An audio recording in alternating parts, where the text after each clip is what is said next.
नमस्कार, बहुत बहुत स्वागत है आप सभी का खास पेशकश में। मैं रविंद्र सिंह आपके साथ।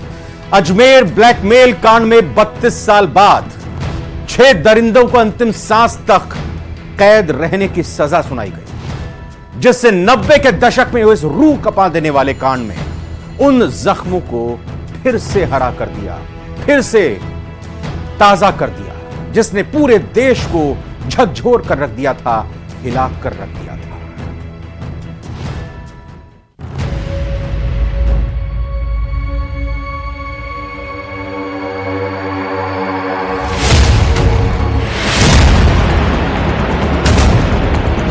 साल 1990 से 1992 तक अजमेर में कुछ ऐसा घट गुजरा जिसने शहर के सामाजिक ताने बाने पर बदनुमा दाग लगा दिया।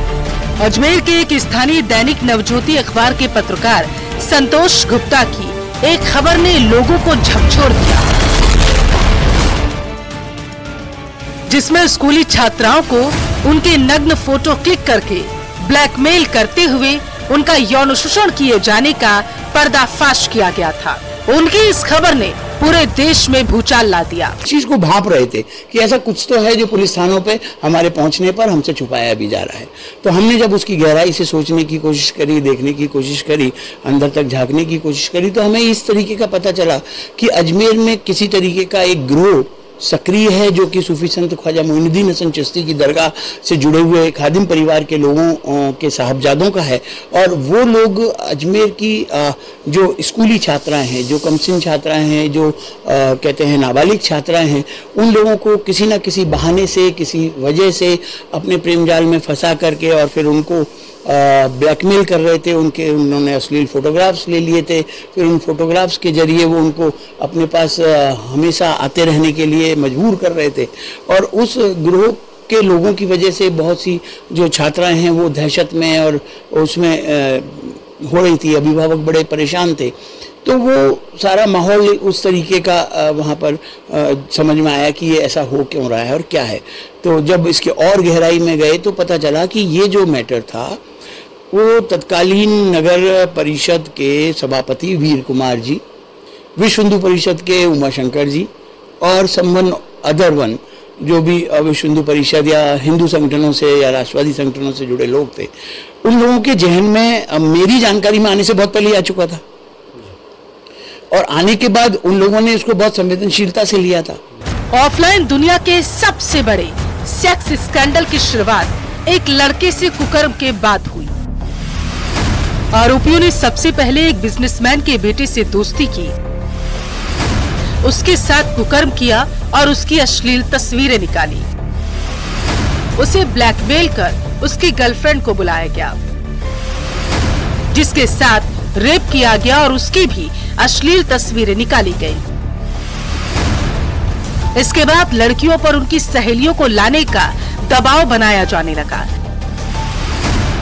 इस तरीके से एक के बाद एक लड़कियां इनकी शिकार बनती गई। लड़कियों को ब्लैकमेल कर अलग अलग ठिकानों पर बुलाया जाने लगा। लेकिन मामले का खुलासा उस वक्त हुआ जब आरोपियों ने जिस लैब में रील डेवलपमेंट के लिए दी, वहीं से न्यूड फोटो लीक हो गई। आरोप है कि जिनके हाथ वो तस्वीरें लगी, उन्होंने भी लड़कियों को ब्लैकमेल करना शुरू कर दिया। इस बीच एक एक करके 6 लड़कियों ने आत्महत्या कर ली। हालांकि कुछ छात्राएं पुलिस के पास शिकायत करने भी पहुंची, लेकिन मामला हाई प्रोफाइल था, जिसके बाद आरोप है कि पुलिस ने मामले को दबाने की कोशिश की। इधर पत्रकार संतोष गुप्ता के भंडाफोड़ के बाद शासन प्रशासन में हड़कंप मच चुका था। खबर में गिरोह के लोग धार्मिक, राजनीतिक, सामाजिक और आर्थिक रूप से सभी तरह के प्रभावशाली थे। कुछ समय बीतने के बाद जब रसूखदारों पर कोई ठोस कार्रवाई नहीं हुई, तो पत्रकार संतोष गुप्ता ने दूसरी खबर छात्राओं को ब्लैकमेल करने वाले आजाद कैसे रह गए हेडलाइन के साथ छापी। खबर के साथ जो फोटो छपी थी, उसे देखकर राजस्थान ही नहीं बल्कि पूरे देश में मानो जैसे कोई तूफान आ चुका हो। इसके बाद भी संतोष गुप्ता ने एक के बाद एक कई खबरें छापी, जिसके बाद जनता ने अजमेर बंद का ऐलान किया। पुलिस और प्रशासन पर दबाव बना, लेकिन इस मामले को दबाने की पूरी कोशिश की गई। उस समय के पुलिस महानिरीक्षक के एक बयान से अजमेर ही नहीं, राजस्थान भर में आंदोलन शुरू हो गए। प्रकाशन हो गया, अजमेर बंद हो गया, राजस्थान बंद हो गया, देश दुनिया में ये चलने लगी, तब 30 मई को जाकर के भारतीय जनता पार्टी की भैरव सिंह जी की सरकार ने सारे प्रेशर के बाद, उससे पहले गृह मंत्री अजमेर आ चुके थे, दिग्विजय सिंह उस समय गृह मंत्री थे, दिग्विजय सिंह जी ने ये कहा था कि हमने 1.5-2 महीने, हमारी खबर छपने से पहले 1.5-2 महीने पहले ही उन्होंने ये फोटोग्राफ्स देख लिए थे। उसके बाद उन्होंने सारा का सारा मैटर एक टोटली प्रेस के सामने ये कह दिया कि भाई डीआईजी साहब और एसपी साहब आप जवाब दीजिएगा, और उन्होंने कहा साहब हमने तो 151 में कार्रवाई कर दी ना, अब इससे ज्यादा हम कर नहीं सकते क्योंकि विक्टिम नहीं है। हमने ये भी कहा कि क्या ये सफिशिएंट है, तो दिग्विजय सिंह जी का यही बयान था कि ठीक है हम एक बार इसकी फिर नए सिरे से जांच करवा लेंगे, और अंत जब वो अजमेर छोड़ के गए तो वो डीआईजी और एसपी को यही कह के गए थे कि भैया इसका जो मैटर है हम सरकार से कह करके एक बार क्राइम ब्रांच को दे देंगे। और उस समय की सरकार पर दबाव बना और आखिरकार 30 मई 1992 को मामला सीआईडी सीबी के हाथों में सौंप दिया गया। जांच में खादिम चिश्ती के परिवार के लोगों का नाम सामने आया। केस से जुड़े कई लोगों ने आत्महत्या की, कई लड़कियों ने भी अपनी जान गंवा दी।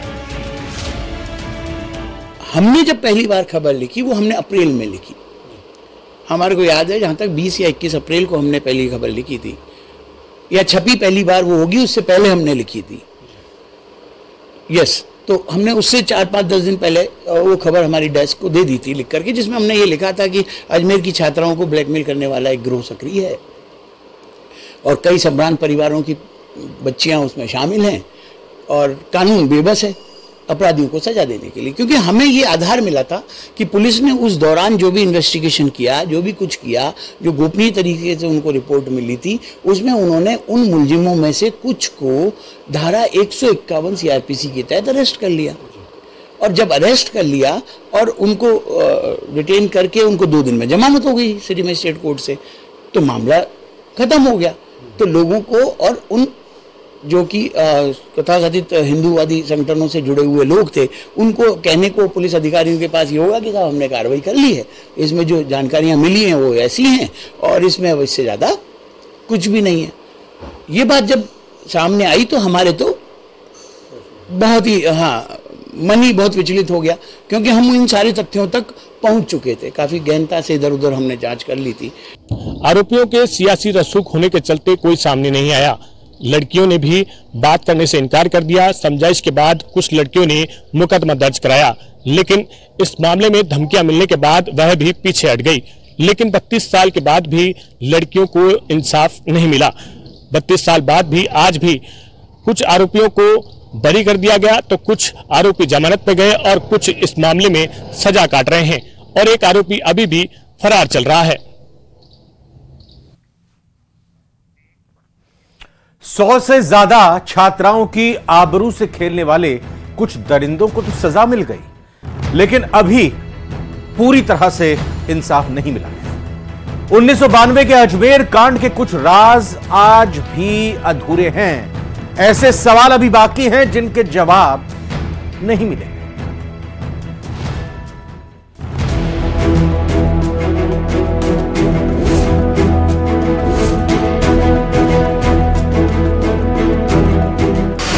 देश का सबसे बड़ा सेक्स स्कैंडल, बदनामी के डर से बदला घर शहर। 32 साल से अलमास की तलाश जारी।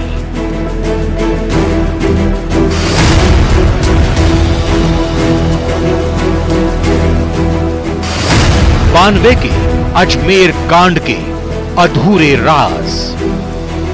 अजमेर कांड के आरोपियों की हैवानियत की कहानी उजागर होने के बाद पीड़िताओं ने दुष्कर्मियों के खौफ और समाज में बदनामी के डर से अपना घर और शहर बदल लिया था। पुलिस के सामने सबसे बड़ी चुनौती मामले से जुड़ी पीड़िताओं को सामने लाने की थी, क्योंकि पीड़िताओं और गवाहों के अभाव में अदालत में आरोपी कानून के शिकंजे से बच सकते थे। मामले में पुलिस को पीड़िताओं की तलाश के लिए उनके फोन सर्विलांस में लेने पड़े। बदनामी के डर से पीड़िताओं ने अपने घर और शहर तक बदल लिए। आज तक टिके रह पाना नहीं तो बाकी सब हॉस्टाइल हो गई। टोटल 45 एक लड़कियों को पहली बार में आइडेंटिफाई किया, 30 के साथ पुलिस पहुंच पाई, उनमें से 16 बयान के लिए तैयार हो पाई और उसमें से 1 या 2 लड़कियां ही टिक पाई, बाकी सब हॉस्टाइल हो गई। और उससे पहले कितनी थी या कौन कौन जैसे ही भनक लगी ये हो रहा है और वो शहर छोड़ गई, तो वो तो खुदा ही जाने। लेकिन केस को अंजाम तक पहुंचाने के लिए पुलिस मुश्किल से उन्हें अदालत तक लाई। कई पीड़िताओं ने डर से कोर्ट में अपने बयान तक बदल लिए।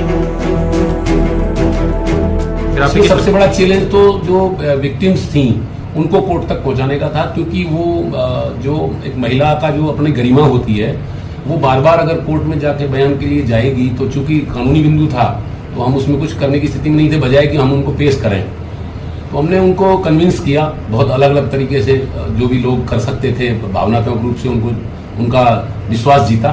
और जो गवाह बार बार कहने के बाद नहीं आ रहे थे या दम तामील जा रहे थे, उन गवाहों को खोजा जगह जगह। वो अपने पते बदल चुके थे, अपने घर बदल चुके थे, फिर भी हमने जो भी तकनीकी माध्यम है और जो भी तरीका हमारे पास था हमने किया। 40 गवाह जो मैंने कराए उस समय वो बहुत महत्वपूर्ण गवाह थे और ये केस बिल्कुल फैसले के उसमें आया। जो पीड़िताएं थी वो सारी की सारी लगभग 16 पीड़िताएं परीक्षित हुई थी, सबने अपने अपने बयान दिए हैं, जिसमें 3 पीड़िताएं जो थी उन्होंने प्रोसिक्यूशन के जो विटनेस उनके थे और जो घटनाएं उनके साथ घटित हुई थी वो सारी बताई। बाकी जो थी उन्होंने ये कहा था आज हमें याद नहीं है और हम उन घटनाओं को आज याद नहीं करना चाहते हैं, इस तरह के उनके द्वारा बयान दिए गए थे। ये नहीं कहा गया कि साहब हमारे साथ कोई घटना घटित नहीं हुई। खुलासा करने वाले पत्रकार संतोष कुमार ने बताया कि कैसे लड़कियों को धमकाया जाता था और उनके साथ गलत काम किया जाता था।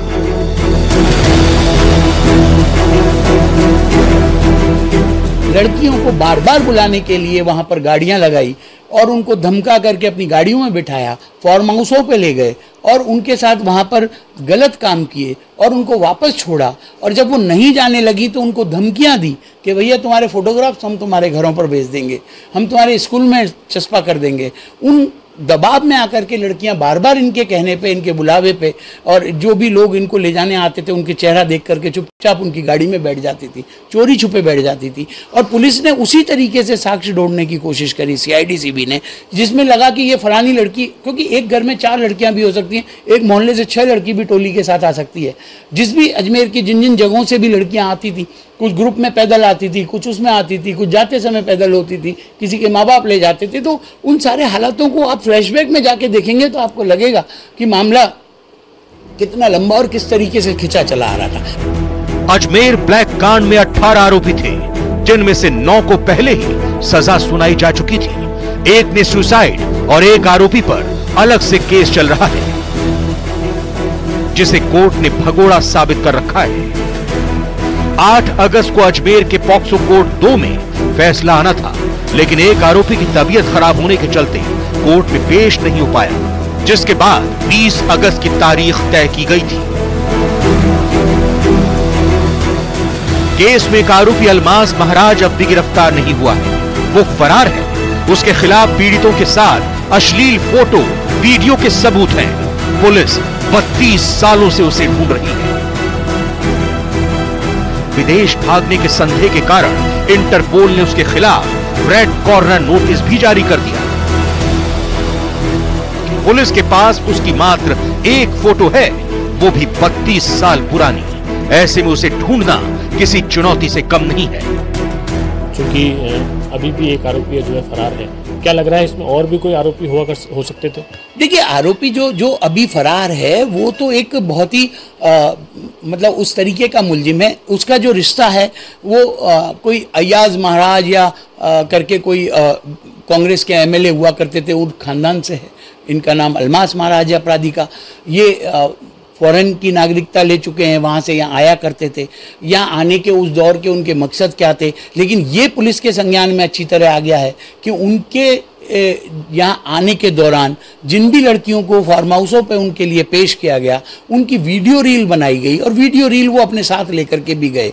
और वहाँ पर फॉरेन में उन्होंने किस तरीके से इंडियंस टीनेजर्स गर्ल्स को पॉर्न फिल्मों के रूप में काम में लिया या नहीं लिया, या उनका क्या इस्तेमाल किया, वो ज़्यादा बेटर उन मुलजिम के आने के बाद पता चलेगा। 2-4 इंस्पेक्टर और DYSP थे जिन्होंने कलर लैबों पर जाकर के वो फोटोग्राफ्स देके ढूंढने की कोशिश करी। आरोप तो यह है कि उन्हीं कलर लैबों पे वो फोटोग्राफ्स मिलने के बाद सभी जला दिए गए रील के साथ।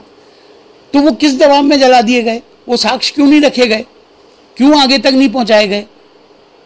मुझे यहां तक की जानकारी मिली थी कि जब ये मामले का इतना प्रेशर बन गया कि 31 मई को CIDCB अजमेर आने वाली है, वो इस केस को हैंडओवर लेने वाली है।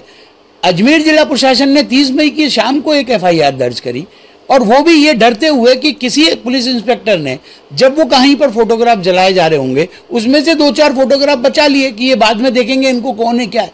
और उन्होंने SP से जान की अमान मान करके ये कहा कि साहब यदि आपने काम आवो तो ले लो,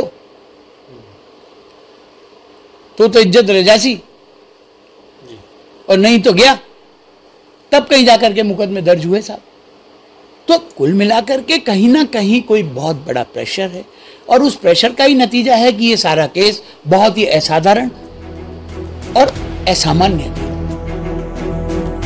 ये सेक्स स्कैंडल कितना बड़ा था, इसका अंदाज इस बात से भी लगाया जा सकता है कि कांड पर फिल्म अजमेर 92 भी बन चुकी है। भारी विरोध के कारण इस फिल्म की रिलीज को 2 बार टालना भी पड़ा था, लेकिन आखिर में यह फिल्म रिलीज हुई। 6 आरोपियों को सजा देने के साथ कोर्ट ने फैसले में तल्ख टिप्पणी करते हुए लिखा, अभियुक्तों ने आपस में मिलकर पीड़िताओं को अपने प्रेम जाल में फंसाकर उनके साथ बलात्कार किया और आपत्तिजनक स्थिति में फोटो खींचकर उन्हें ब्लैकमेल करते हुए उनके माध्यम से उनकी परिचित सहेलियों को उनसे मुलाकात कराने का दबाव बनाकर उनके माध्यम से अन्य लड़कियों को फांसकर उनके साथ ही बलात्कार कर आपत्तिजनक फोटो खींचने जैसा जघन्य अपराध किया। ऐसे अभियुक्तों के खिलाफ सजा के मामले में सहानुभूति और उदारतापूर्ण कार्रवाई करना किसी भी प्रकार से अपेक्षित नहीं है। देश के सबसे बड़े सेक्स स्कैंडल केस में इन आरोपियों को देर से ही सही सजा तो मिली, लेकिन एक आरोपी अभी भी फरार है और दरिंदगी का शिकार हुई छात्राएं आज भी पूरे इंसाफ का इंतजार कर रही हैं। अजमेर से अशोक सिंह भाटी की रिपोर्ट।